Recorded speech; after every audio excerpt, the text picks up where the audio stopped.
By the time this video is released, it will be August 26, 2023, the 21st anniversary of Coldplay's sophomore album, A Rush of Blood to the Head. I decided to make a review of the album to celebrate the occasion. Now, you may be asking, why didn't I just make a review of the album last year at the 20th anniversary? Well, the answer is very simple. I forgot about the anniversary last year, but better late than never, I suppose. A bit of background for the uninitiated, Coldplay made their way into the spotlight in 2000 with the release of their debut album, Parachutes. The album was a success, but it also put some pressure on the band as they now had to follow up the album. At first, they weren't sure what to do. It wasn't until they wrote and recorded the track In My Place that they finally felt motivated to make a follow-up album. A Rush of Blood to the Head was originally planned for release in June 2002. However, the band wasn't happy with the original mix, so they decided to delay the release by 2 months to fine-tune the record to their satisfaction. When A Rush of Blood to the Head finally released, it was a commercial and critical success. In fact, A Rush of Blood to the Head is Coldplay's best-selling studio album, with over 3 million copies being sold in the UK. A Rush of Blood to the Head would also acquire some accolades, being recognized as Album of the Year in 2002 and 2003 by the Q Awards, Top of the Pop Awards, Brit Awards, the Grammys, NME, and more. All of this is pretty impressive to be sure, but this does beg the question, what makes A Rush of Blood to the Head special? Well, to me, I think the album has a lot going for it. It's my favorite Coldplay album, with some of my personal favorite Coldplay songs coming from this record, and I would consider some of them to be criminally underrated. My goal with this review is to explain what makes A Rush of Blood to the Head my favorite Coldplay album. To do this, I'll be breaking down every song on the album, giving my interpretation of each, as well as explaining what I like about them. The last time I did an album review like this, the order of which I reviewed each song was the same as the track listing of the album, but for this review I decided to do something different. I'll be reviewing each song in order from my least favorite to most favorite, so not only will I be reviewing the songs, I'll be giving my personal ranking of the album, killing 2 birds with 1 stone, as they like to say. Also, just a quick little disclaimer to give before I properly begin the review. I'll be framing Chris Martin, the band's lead singer, as the protagonist of each song, with the assumption that he's singing about himself. Not necessarily because I think he's being autobiographical with this album as a whole, but because it's easier to refer to Chris as the protagonist than it is to refer to an ambiguous, unnamed narrator. I don't wish to make any assumptions or implications about Chris Martin, it's just the most convenient way for me to analyze each song. I don't have any more to say, so let's just get right into it. I've always been pretty familiar with each track on A Rush of Blood to the Head, but A Whisper has always been the exception. I listened to it once when I binged the album for the first time, but it was an in one ear and out the other deal. I ended up forgetting about A Whisper while I fell in love with the rest of the album. I listened to Whisper again last year when I binged the album for the 20th anniversary, and I didn't like it. My biggest problem was the muddy mix, which made it difficult to make out what Chris was saying. I heard that the mix to A Whisper was the result of the band basically performing it live in the studio because no other recording method was working for them, but when doing my own research, I couldn't find anything to back this up, so I don't know if it's actually true or not. Regardless of the authenticity of this claim, I was still turned off of the song because of the mix. That being said, I will admit that listening to Whisper again for the sake of this video, it did start to grow on me a bit. I mean, it's still my least favorite song and I still don't like the mixing all that much, but it does have a nice groove and the lyrics are pretty good once you actually make them out. Thematically, A Whisper seems to be about questioning one's purpose in life. There are similar themes in another track, Clocks, but we'll get to that song when the time comes. A Whisper can feel pretty nihilistic at times when you consider some of the lyrics. For instance, remember your face, who remembers you when you're gone? Gone, in this context, could refer to death, with the question Martin poses here referring to the idea that one day you'll die and eventually be forgotten by the rest of the world. There's also the second verse.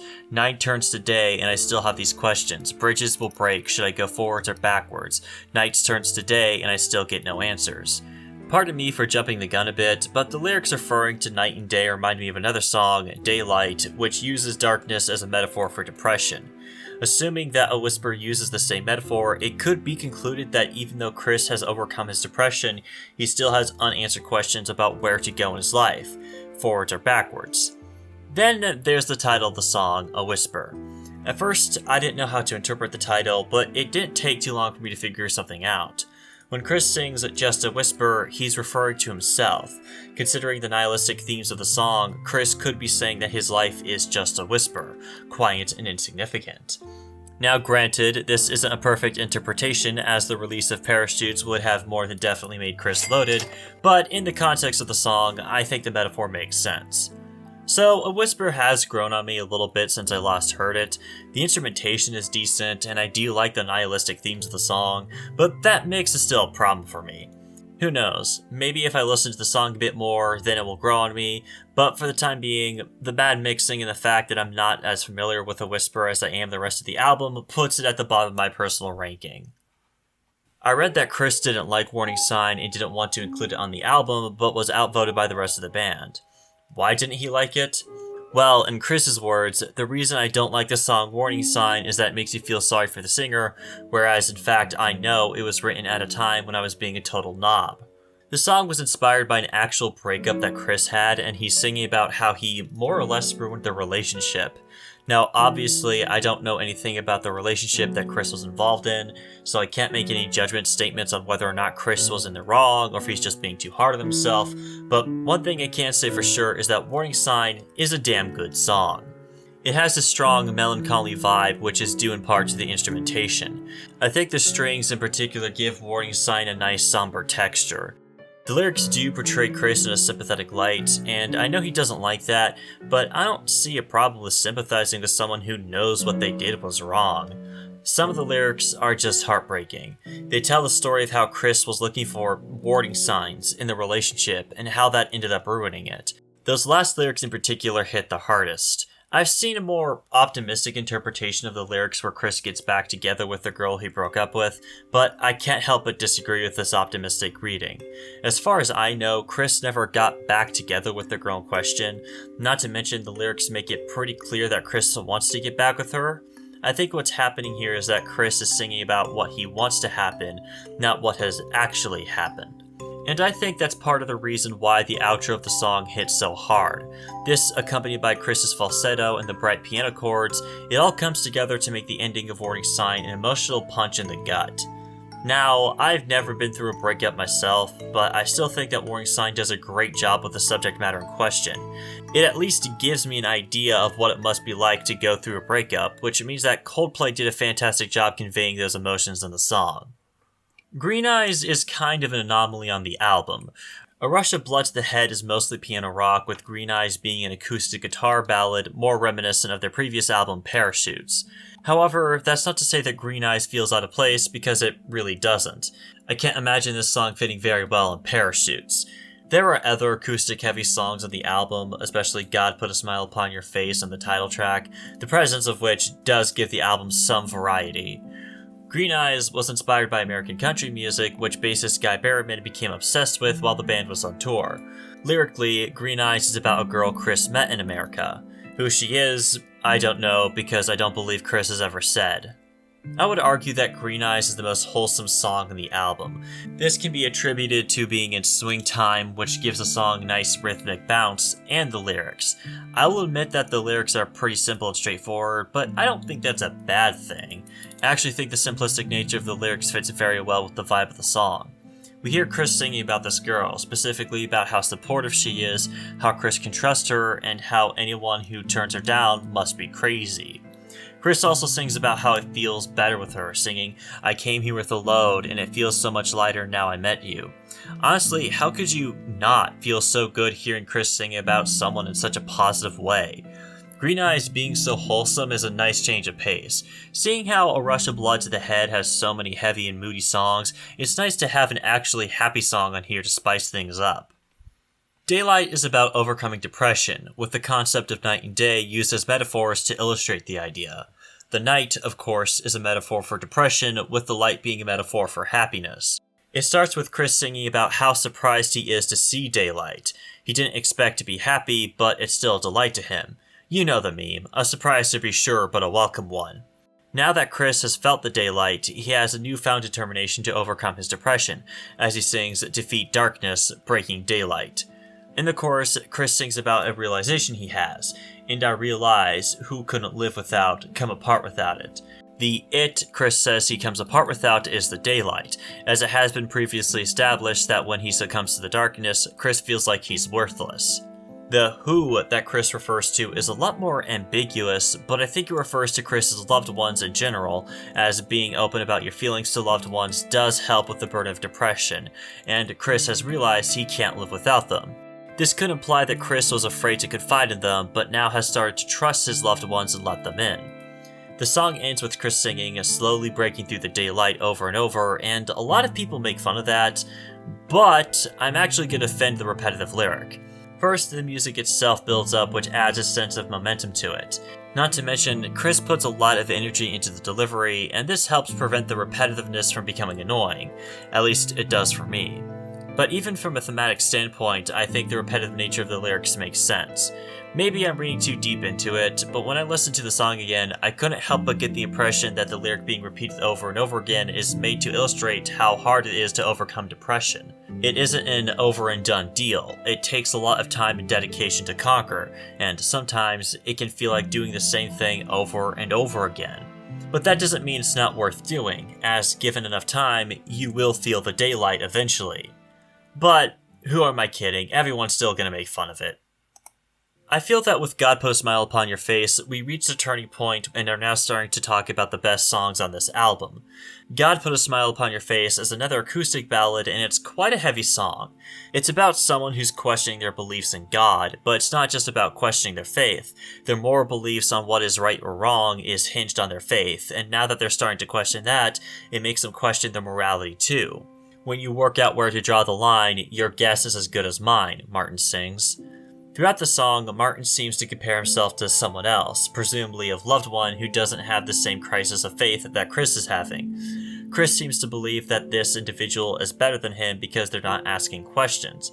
Chris even believes he's doomed to damnation, but believes his loved one will be spared from such a thing, because as far as Chris is concerned, they're favored by God. I find myself relating to God Put a Smile Upon Your Face quite a bit.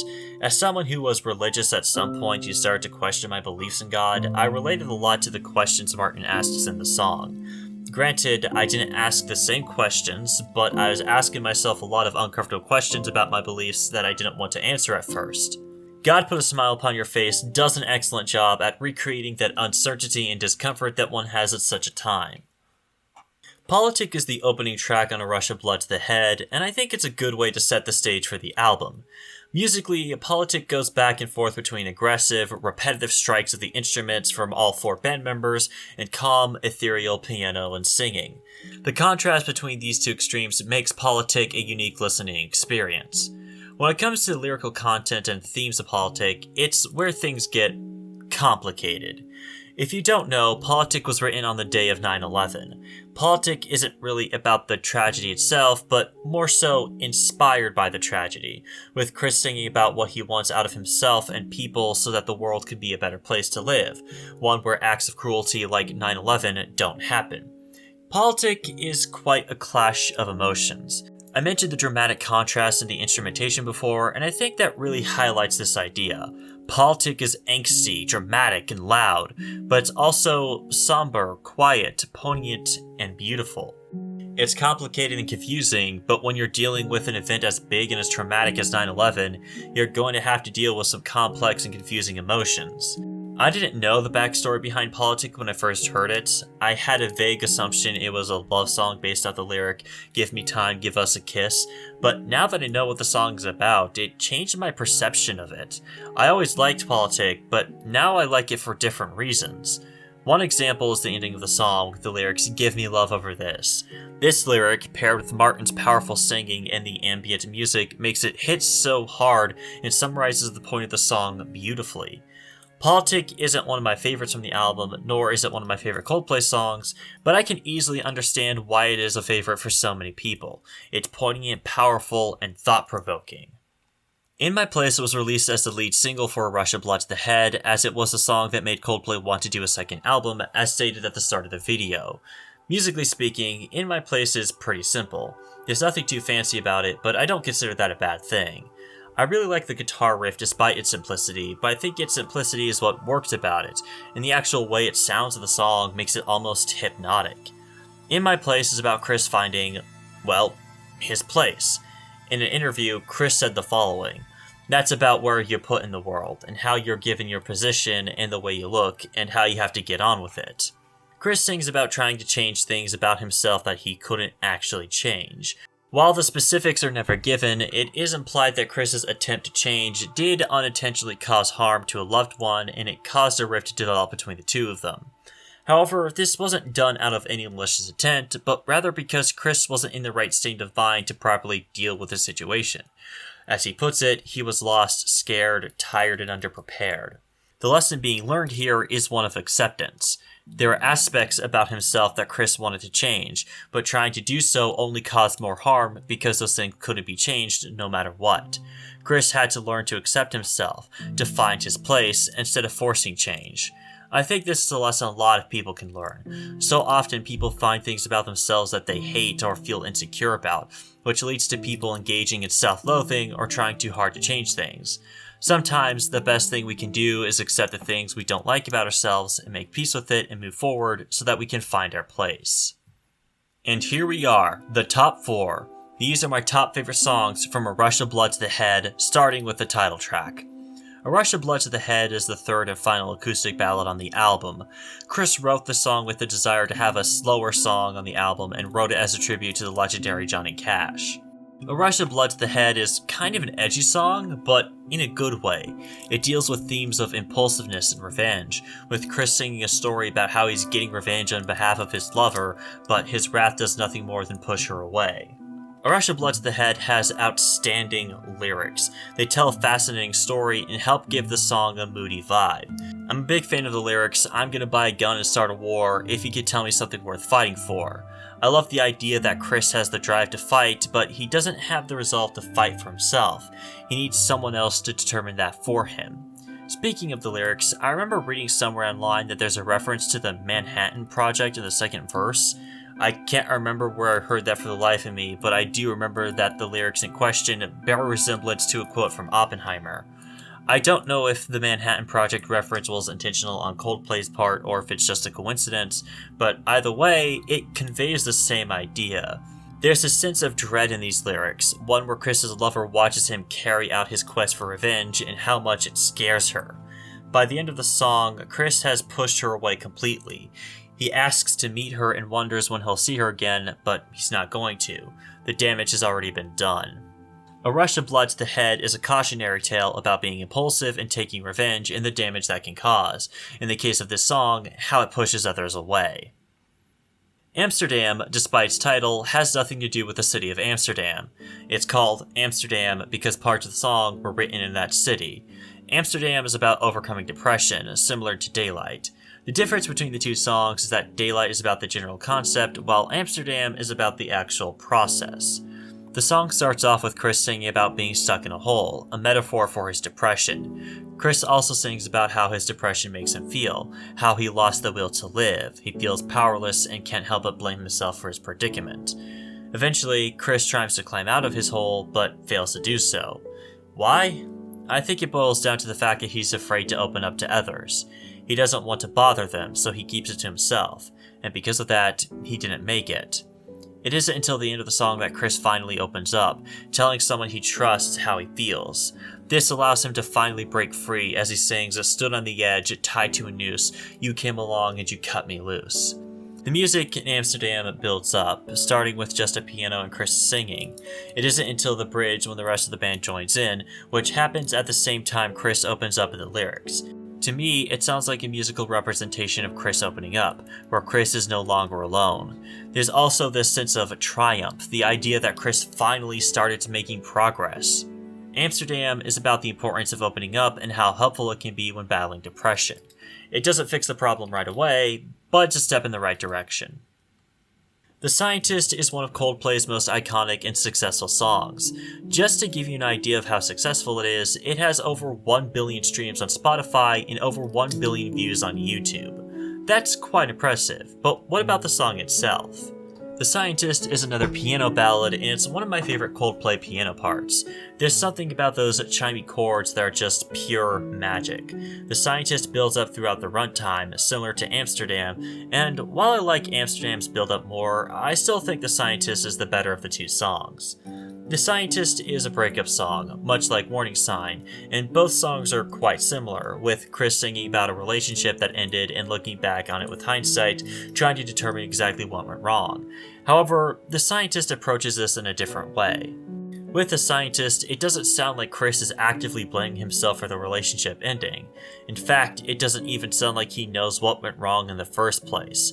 Chris is trying to analyze the relationship logically to deduce exactly what went wrong, but Chris has to learn that love isn't a science, and to analyze it as if it were is just foolish. But Chris has to learn that love isn't a science, and to analyze it as if it were is just foolish. That's why it's called The Scientist. I get the impression that The Scientist is sung from the perspective of someone who's dealing with their first breakup, which is why they have to learn that love isn't a science. I get this idea from the lyrics in the chorus. Nobody said it was easy, no one ever said it would be this hard. Chris is complaining, or maybe even whining, about the fact that no one gave him a proper warning about how difficult it is to deal with a breakup, but no one is obligated to tell you these things. Sometimes you have to figure it out on your own. One can't help but feel sympathetic for Chris as he sings about how much he misses his ex and wants to get back with her. Let's go back to the start, he says, with his intent being to start over and to learn from his mistakes. Who hasn't thought about going back and doing things over with the benefit of hindsight? But you can't go back and undo the decisions you made. What's done is done. You can't change your past, but you can learn from it. Nobody ever told Chris it was easy, but now that he has lived this experience and learned from it, then next time he gets into a relationship, he can avoid the mistakes he made before. By the process of elimination, it should be no surprise that my favorite song on this album is Clocks. Something interesting I learned while doing research is that Clocks almost didn't make it on the album. It was originally recorded as a demo to possibly use later for a third album, but after Phil Harvey, the band's manager, listened to the demo, he urged the band to put it on the album. This happened during the album's delay, so it gave Coldplay enough time to finish a final version of Clocks just in time for the album's release. There are a lot of things that make Clocks my favorite song on this album. I think the first and most obvious being the piano riff. The use of piano on A Rush of Blood to the Head is phenomenal, and in general, I love the use of piano in Coldplay songs, with Clocks being my all-time favorite piano riff of theirs, as well as one of my favorite piano riffs ever. It has a nice bounce to it and a unique rhythm that makes it instantly iconic and recognizable. While the rest of the instrumentation isn't as memorable as the piano riff, I still think it would be unfair to go unnoticed. There's this perfect synchronicity between the instruments. The piano, guitar, bass, and drums all feel like they fit together perfectly like pieces of a puzzle, or, I guess more fittingly, like the gears of a clock. The synth parts of the song don't have the same feel to them, but they still play a vital role in giving the track this atmospheric, ethereal mood. When it comes to the lyrical content of the song itself, it gets pretty deep. Clocks has some pretty cryptic lyrics that are philosophical in nature. When listening to Clocks, I can't help but hear a song about questioning one's purpose in life. You could rename it to Existential Dread and get a more accurate summary of the song's themes. And when I say existential dread, oh boy do I mean it! Throughout the song, Chris sings about uncertainty and confusion, about how hard it is for him to fully understand what he's going through or what the answer is. Am I part of the cure or am I part of the disease? He asks himself. He doesn't know what role he plays in life, whether that be good or bad. However, despite the confusion and uncertainty, there is a happy ending where Chris finds some kind of purpose. Home, where I wanted to go, he sings in the outro. When referring to home, I don't think Chris is singing about literally finding his house, but rather he found a place of comfort free of his existential confusion. Chris spent the whole song trying to find his place in life, and at the end, he finds it. He finds home. And that's what makes me love Clocks as much as I do. The actual music itself is great, but what makes Clocks tick is its philosophical themes that I think everyone can relate to on some level.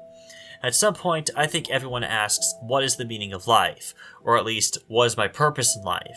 These are difficult questions to answer, and there are some people who may never find any and fall into nihilism, but for others, they may find home, find some kind of purpose or meaning to their existence.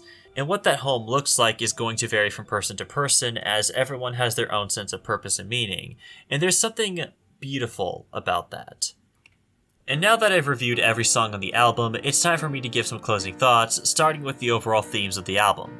When listening to A Rush of Blood to the Head again and dissecting each of the songs, I did find a few reoccurring themes that tied the record together.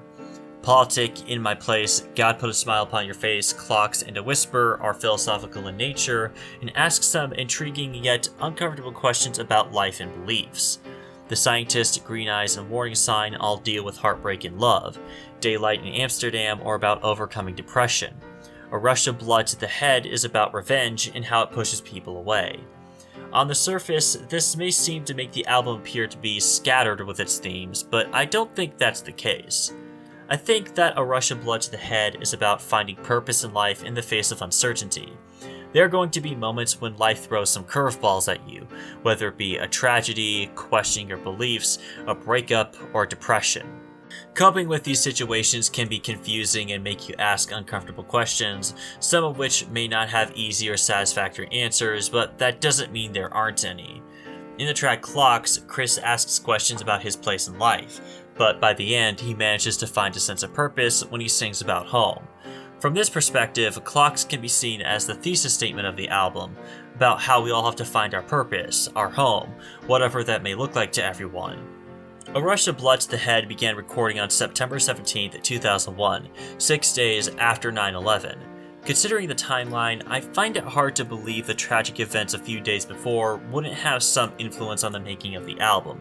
Chris has spoken about how 9/11 made him realize his own mortality, and while this idea is clear to hear in Politik, I think it's safe to assume 9/11 had an influence on the album as a whole. I pose the question if A Rush of Blood to the Head is Coldplay's Magnum Opus, and if you don't know what Magnum Opus is, it's a fancy way of referring to an artist's most influential and important work. I could rephrase the question to, is A Rush of Blood to the Head Coldplay's best album, and I would be basically asking the same thing. A Rush of Blood to the Head is my favorite Coldplay album because, to me, it feels like lightning in a bottle.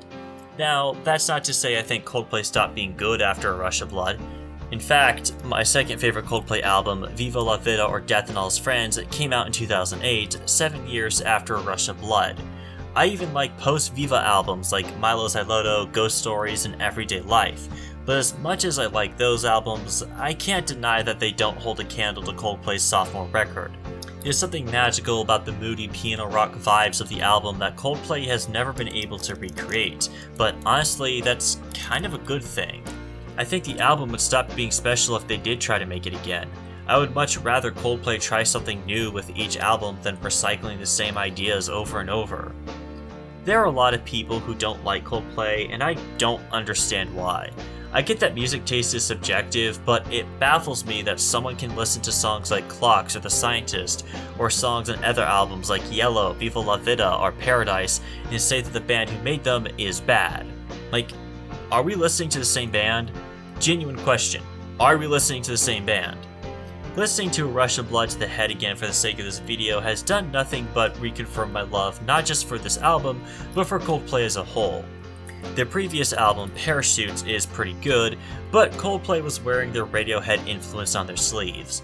With A Rush of Blood to the Head, Coldplay started to find their own identity. The album excels with themes of purpose and life, a moody piano rock vibe with some of Coldplay's best piano work, and some incredible songs that are some of my all-time favorites from Coldplay, with my favorite song from the album, Clocks, being one of my all-time favorite songs, period. All of which makes A Rush of Blood to the Head my favorite Coldplay album.